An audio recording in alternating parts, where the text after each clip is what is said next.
So, you've survived another year? You've sat through the jump scares, you've navigated the psychological mazes, and you've watched the final girls fight their way to the credits. But just when you think you've seen it all, the darkness stirs again. Welcome back, everyone.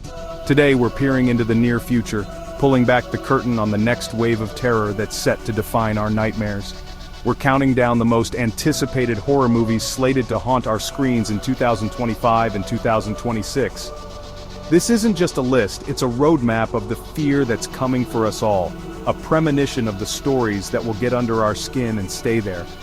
The coming years are shaping up to be something special for us horror aficionados.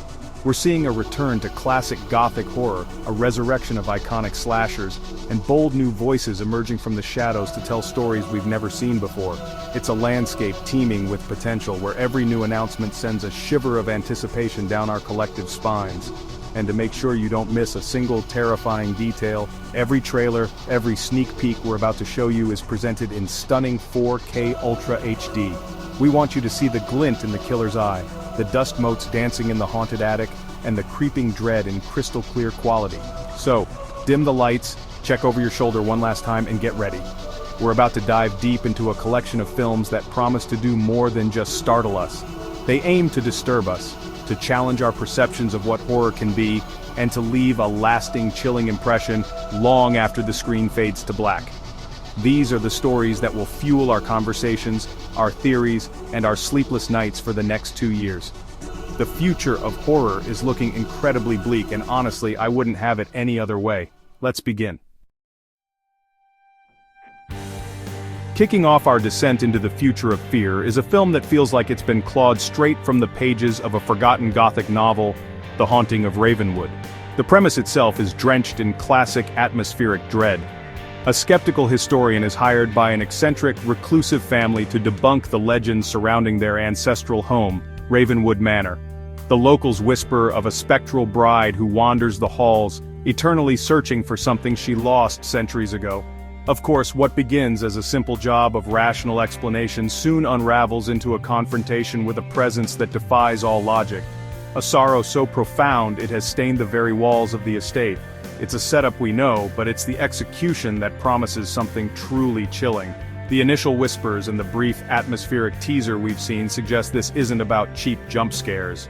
Director Isabelle Dubois is crafting a slow-burn haunting, where the horror is found in the silence between the floorboards creaking, in the half-seen figure in a dusty mirror, and in the oppressive weight of the manor's history.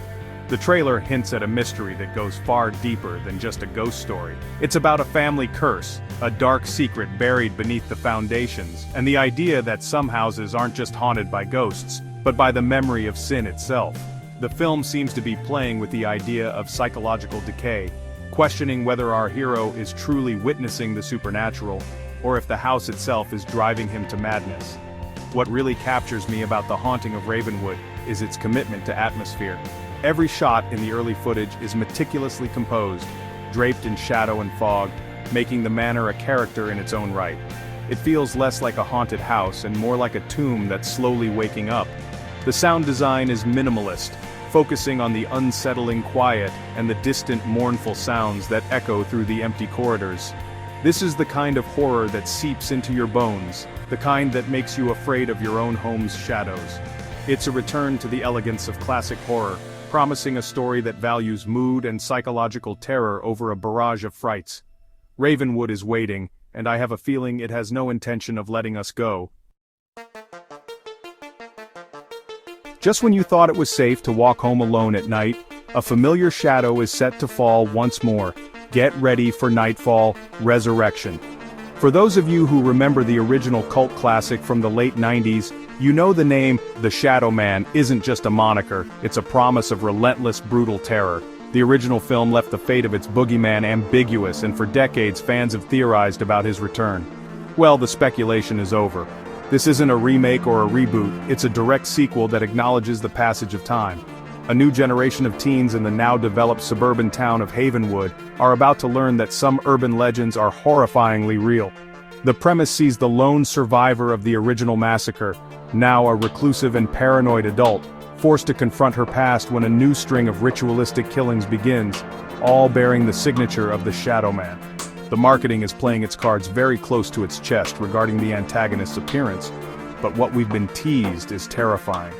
This isn't just a man in a mask, the lore is being expanded, hinting that the Shadow Man is something more primal, a manifestation of the town's collective fear that grows stronger with each generation that speaks his name. He's not just killing, he's harvesting terror, and the trailer suggests some truly inventive and disturbing set pieces designed to do just that. What makes Nightfall Resurrection so exciting is its blend of old-school slasher sensibilities with a modern, more mythic horror approach. We have the classic final girl returning, a trope we all love, but she's now a hardened, Cassandra-like figure that no one believes. The film promises to deliver the visceral, practical effects-driven kills that made the original a favorite, but with a deeper, more sinister mythology underpinning the carnage. It's asking a terrifying question: what if the monster you survived as a teenager wasn't just a psychopath, but a force of nature that has been patiently waiting for you, and for the fear of a new generation to call it back into the darkness? The night is falling again, and the Shadow Man is coming home. Now let's move away from haunted manors and slashers and venture somewhere truly unique, somewhere the sun doesn't reach. Our next film is, and its greatest strength lies in its utterly claustrophobic and original setting, a decommissioned deep-sea research facility. The story follows a salvage crew sent to recover valuable data from the station, which was mysteriously abandoned years prior after a catastrophic psychological event among the crew. They expect to find a ghost ship, a derelict shell at the bottom of the ocean. What they find instead is that something has been waiting for them in the crushing, silent dark. This film is leaning heavily into psychological and existential horror. The isolation is absolute. There's no running into the woods or hiding in a neighbor's house. There is only the station, surrounded by miles of water and crushing pressure. The initial footage is a masterclass in building tension, focusing on the groaning metal of the station's hull, the unreliable flicker of emergency lights, and the vast, inky blackness visible through the viewport windows. The horror isn't just about what might be lurking in the station with them, but the psychological toll of being so completely and utterly cut off from the world, a feeling that the ocean itself is a malevolent, conscious entity. What sets apart is its exploration of sensory deprivation and paranoia.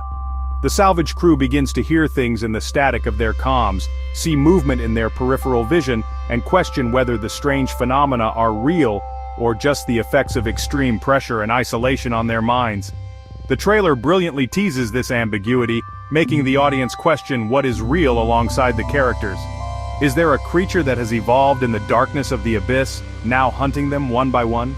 Or did the original crew simply go mad from the silence, and is the same fate now awaiting our protagonists? This film promises to be a deep dive into the darkest corners of the human psyche, suggesting that the most terrifying monsters are the ones we bring with us. When you hear the name Alex Kent, you immediately think of his breakout indie hit, a film that twisted the found footage genre into a pretzel of paranoia and dread. It was a small film with a massive impact. Now, with a larger budget and a studio backing, Kent is returning to the deep woods with, and it looks poised to be his most ambitious and terrifying project yet. The film follows a group of environmental activists who chain themselves to ancient trees in a remote forest to protest a logging operation. As night falls, they discover that they are not alone, and that the forest they're trying to protect is already home to something ancient, territorial, and deeply hostile to intruders. Kent's signature style is all about subverting expectations. He takes familiar horror setups and injects them with a dose of uncanny valley weirdness and slow-building atmospheric dread. Based on the early buzz is no exception. This isn't your typical cabin in the woods or creature feature film. The threat is hinted to be something that blends seamlessly with the natural world, a form of camouflage so perfect that the danger is right in front of you, but you can't see it until it's too late. The trailer uses sound masterfully. The snap of a twig that sounds unnatural, a bird call that's slightly off-key, a whisper carried on the wind that seems to come from the trees themselves. The promise here is a fresh take on folk horror, one that taps into a primal fear of the woods and the unsettling idea that nature itself can turn against us. Kent has a knack for making the mundane terrifying, and he seems to be applying that to the very landscape. The activists, trapped and isolated, become playthings for an intelligence they cannot comprehend. The horror comes not from a monster jumping out but from the dawning realization of their own insignificance in the face of a power that has ruled these woods for millennia. After what he did with just a few cameras in an empty house, I can't wait to see the nightmare Alex Kent can conjure with an entire forest as his canvas. This one is going to make you think twice about your next camping trip. Finally, we arrive at a film that is dripping with gothic grandeur, supernatural lore, and a cast that is pure horror royalty. Prepare yourselves for. This film is set to resurrect one of horror's most iconic and enduring creatures, the werewolf. But forget what you think you know. This isn't about a simple curse or a bite in the woods. The story is an epic, sweeping saga centered on two warring lycanthropic clans who have lived in secret amongst humanity for centuries. When an ancient prophecy foretells the coming of a blood moon that will grant one clan ultimate power, their hidden war spills out into the open, with a young woman who is unaware of her own lineage caught in the middle. This film is going for broke. The scale is massive, the mythology is dense, and the visuals teased in the trailer are nothing short of breathtaking. We're talking moonlit battles in crumbling European castles, transformations that are both gruesome and beautiful, and a sense of operatic tragedy. It's part horror, part dark fantasy, and it's all anchored by a phenomenal cast. We have genre veterans like Lance Henriksen and Doug Jones in key roles, bringing their legendary presence to the proceedings, and in the lead, a rising star who is poised to carry the emotional weight of a woman discovering she is heir to a monstrous and powerful bloodline. This isn't just a monster movie, it's a supernatural epic. What has me most excited for is its commitment to world building and its embrace of practical and visual effects to bring these creatures to life. The early designs we've seen are incredible. These aren't just wolves that walk on two legs, they are distinct, intelligent, and terrifyingly powerful beings, each clan with its own unique look and abilities. The film promises to deliver intense action sequences and brutal horror, but at its heart, it's a story about identity, destiny, and the beast that lies within us all. For fans who have been craving a serious, ambitious, and star-studded take on werewolf lore, this feels like the film we have been waiting for. The moon is rising and something wild is about to be awakened. And there you have it. From the suffocating depths of the ocean to the haunted shadows of the forest, the next 2 years are set to deliver a diverse and terrifying slate of horror. We have gothic hauntings, slasher resurrections, psychological deep dives, and supernatural epics all waiting for us in the dark. It's a testament to the health and creativity of the genre that we have so much to look forward to, so many new nightmares to anticipate. The future of fear is bright, or perhaps I should say it's wonderfully beautifully dark. It's a great time to be a horror fan, and I for one am ready to be scared all over again. But now, I want to turn it over to you. This is just a glimpse of what's to come, and I know you all have your own most anticipated list. Which of these films sent a shiver down your spine?